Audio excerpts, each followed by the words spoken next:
రాజకీయాలు ఎంత ఫాస్ట్గా మారిపోతున్నాయంటే ఎన్నికల నోటిఫికేషన్ ఇంకా రానే రాలేదు. ఎంత వడివడిగా వేగం వేగంగా, ముఖ్యంగా మోడీ సారథ్యంలో రాజకీయ పునరేకీకరణ జరుగుతా ఉంది. ఇదైతే మాత్రం నిజం ఇప్పుడు జరుగుతున్న దాంట్లో చూస్తూ ఉంటే. ఎన్డీఏ ప్లాట్ఫామ్ అనేది ఓ విశాల రాజకీయ వేదికగా మారుతా ఉంది. గత వారం రోజుల్లో జరిగిన పరిణామాలు చూస్తే చాలా ఆశ్చర్యకరంగా. త్రిపుర, మీకు తెలుసు కదా త్రిపుర సంగతి. త్రిపురలో ఎక్కువ భాగం 75% పైగా ఉన్నటువంటి భూభాగం ఉన్నటువంటి ఒక త్రిపుర ఆదివాసీలు ఉండేటువంటి ప్రాంతం. దానికి ప్రధానంగా ఎవరంటే త్రిపుర మోతాని, ఆ ఒకనాటి మహారాజే దానికి మాణిక్యదేవ్ బర్మన్, ఈయనే నాయకత్వం వహిస్తున్నాడు దీనికి. ఆయనే బీజేపీకి పోటీగా ఆదివాసీల్లో గట్టిగా నిలబడ్డాడు. అయితే కీలక పరిణామం ఏం జరిగింది, ఒక 3-4 రోజుల క్రితం కేంద్ర ప్రభుత్వం, త్రిపుర మొత్తం ఈ మూడు కలిపి ట్రైపార్టైట్ అగ్రిమెంట్ కుదుర్చుకున్నాయి. ఆదివాసుల హక్కులకు సంబంధించి ఒక జాయింట్ వర్కింగ్ గ్రూప్ వేయటానికి కేంద్ర ప్రభుత్వం నిర్ణయం తీసుకుంది. అదొక్కటైతే పర్వాలేదు. రాజకీయ పరిణామం ఏంటంటే ఈ మాణిక్యదేవ్ వర్మ పార్టీ త్రిపుర మోత్త అతి త్వరలో త్రిపురలో ప్రభుత్వంలో చేరబోతుంది. బీజేపీ ప్రభుత్వంలో అంటే ఇంకా అపోజిషన్ ఏం లేదు అక్కడ. అంటే కాంగ్రెస్, సిపిఎం ఉన్నాయి కాబట్టి ఇవాళ అవి పెద్ద బేస్లే వాటికి. త్రిపుర మోతా జాయిన్ కావటం అంటే బెంగాలీలు, ఆదివాసీలు కలిసికట్టుగా ప్రభుత్వంలో చేరుతున్నట్లు లెక్క. Simple point. ఎందుకంటే బెంగాలీల్లో ఆదివాసీల్లో కూడా గణనీయంగా బీజేపీకి ఉంది. కానీ బెంగాలీస్ అందరూ బీజేపీ వైపు ఉన్నారు. ఆదివాసీల్లో ఈ మహారాజా ప్రభావం చాలా ఎక్కువగా ఉంది. వీళ్ళిద్దరు కలవటం వలన త్రిపురలో ఆల్మోస్ట్ రాజకీయ ప్రాతినిధ్యం అంతా ఈ రెండింటి మధ్యలో ఉంటుంది. ఇది రాజకీయ పునరేకీకరణ అంటారు దీన్ని. ఇంకెవరు లేరు అక్కడ. అంటే ప్రాతినిధ్యం అంటే అభివృద్ధి మంత్రంగా పనిచేస్తున్నాయి అన్నమాట రెండు దాంట్లో. అంతకన్నా ఆశ్చర్యమైంది ఈ గత 2 రోజుల్లో జరిగిన పరిణామం. చాలా చాలా ఆశ్చర్యంగా ఉంది. ఒడిస్సాలో నిజం చెప్పాలంటే బిజు జనతాదళ్కి పోటీ ఎవరైనా ఉన్నారంటే అది బీజేపీనే. కాంగ్రెస్ ఎక్కడో డిస్టెంట్ థర్డ్లో ఉంది ఇప్పుడు.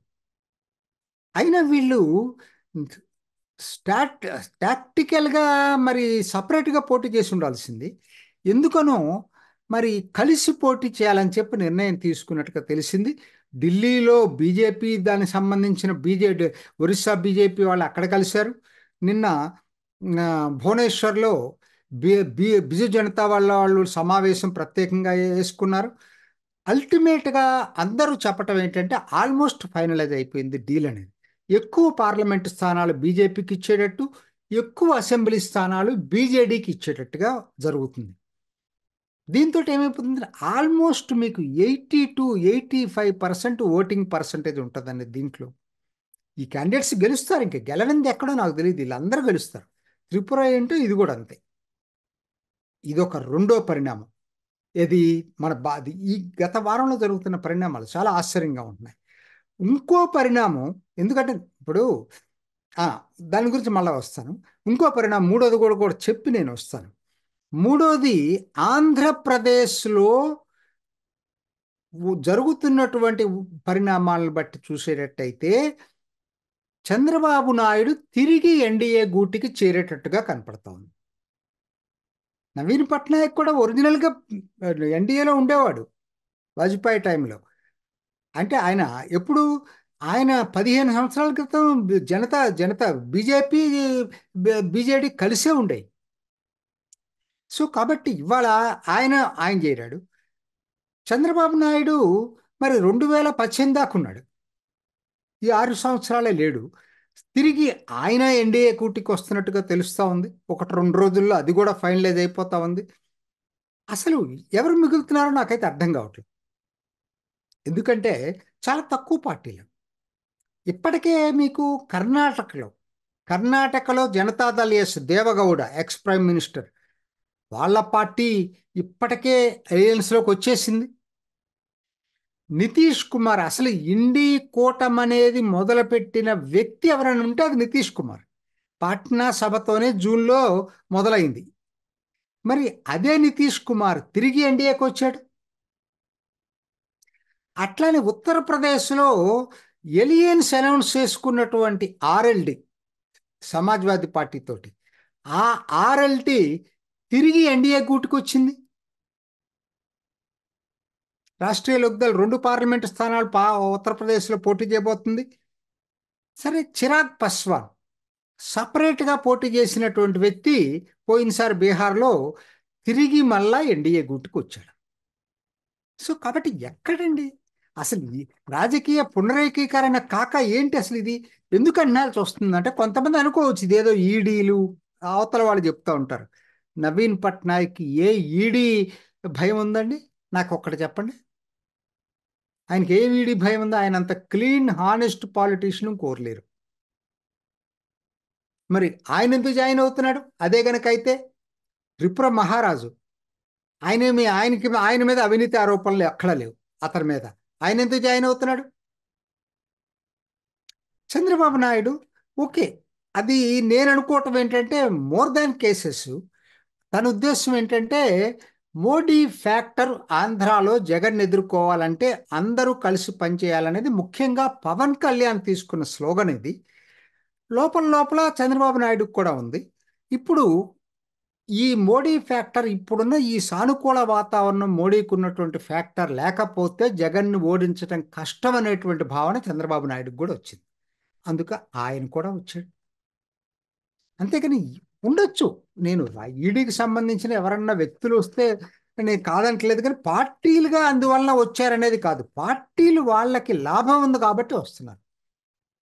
కొంతమంది అంటే నిజంగానే దేశాన్ని గురించి ఆలోచించేవాళ్ళు, నవీన్ పట్నాయక్ లాంటి వాళ్ళు, త్రిపుర మహారాజు లాంటి వాళ్ళు, వాళ్ళందరూ కూడా జాయిన్ అవుతారు. సో కాబట్టి ఇది చాలా కొత్త పరిణామం అన్నమాట ఈ వారంలో జరిగింది. వ్యక్తులండి, మీరు అసలు చూస్తే ఆశ్చర్యపోతారు. వ్యక్తులు కూడా ఎటువంటి వ్యక్తులు చేరుతున్నారు, బీజేపీకి మద్దతుగా నిలుస్తున్నారు, లేకపోతే బీజేపీలో చేరుతున్నారు. షెహ్లా రషీద్, ఈవిడ పేరు వినుంటారు. షెహ్లా రషీద్ ఎవరు తెలియని వాళ్ళు ఎవరు లేరు. జేఎన్యూలో కన్నయ్య కుమార్ ఎలానో ఈవిడ కూడా ఆ జేఎన్యూ ప్రోడక్టు, అసలు తొక్కడే గ్యాంగ్లో సభ్యురాలు. ఆవిడ ఇప్పుడు జమ్మూ కాశ్మీర్లో ఉంటుంది, ఇక్కడ లేని కూడా లేదు, ఢిల్లీ నుంచి వెళ్ళిపోయింది ఆవిడ. ఆవిడ ఇంటర్వ్యూలు చూడండి. ఆవిడ ఎందుకు మోడీ మద్దతుదారులుగా మారిందంటానికి కారణం ఆవిడ చాలా సెల్ఫ్ ఇంట్రాస్పెక్షన్ చేసుకొని చెప్పిందండి.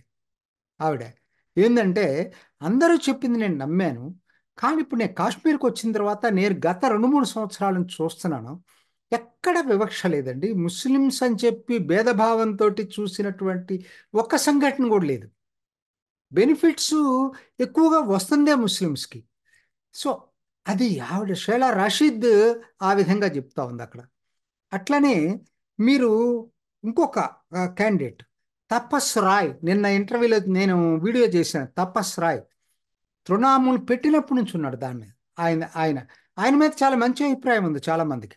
అందుకనే ఆయన మీద ఈడీ రైడ్ చేస్తే సిపిఎం దాన్ని మద్దతు ఇచ్చింది, ఆయనకి బీజేపీ ఇచ్చింది.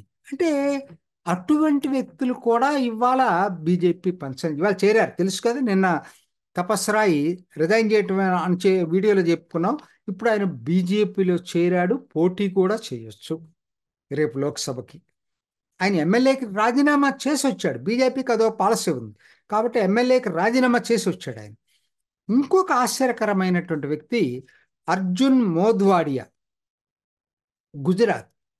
ఎందుకు చెప్పాల్సి వస్తుందంటే దాదాపు ఆయన ముఖ్యమంత్రి కాకముందు నుంచి, మోడీ ముఖ్యమంత్రి కాకముందు నుంచి కూడా ఆయన కాంగ్రెసే.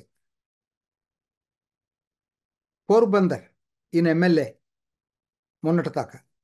ఈ కాన్స్టిట్యున్సీలో ఇప్పుడు గుజరాత్లో ఆయన అంత అసెంబ్లీ పార్టీ లీడర్గా పనిచేసిన వ్యక్తి, ఆయన అసలు మోడీ బీజేపీలో చేరటం అనేది ఎవరు ఊహించుకోలేదండి. ఆయన ఇంటర్వ్యూలు చూడండి, ఆయన కూడా చెప్తుంది అదే. సో అల్టిమేట్గా అసలు వాళ్ళు ప్రతి వాళ్ళు రియలైజ్ అయ్యారండి. అస్సాం కాంగ్రెస్లో ఎమ్మెల్యేలు చాలా మంది వచ్చి చేరటం జరిగింది. కాకపోతే వాళ్ళు రిజైన్ చేయాలి, ఎందుకంటే బీజేపీలో ఫార్మల్గా చేరల, అంటే క్లియరెన్స్ ఇచ్చినట్లు సీఎంఏ వాళ్ళకి అవసరం కూడా లేదు. కానీ వాళ్ళు వద్దామని చెప్పి చాలా మంది ఎదురు చూస్తున్నారు. ఇప్పుడు ప్రాబ్లం ఎక్కడ వచ్చిందంటే పార్టీ అందరిని తీసుకునే పరిస్థితులు లేదు బీజేపీ.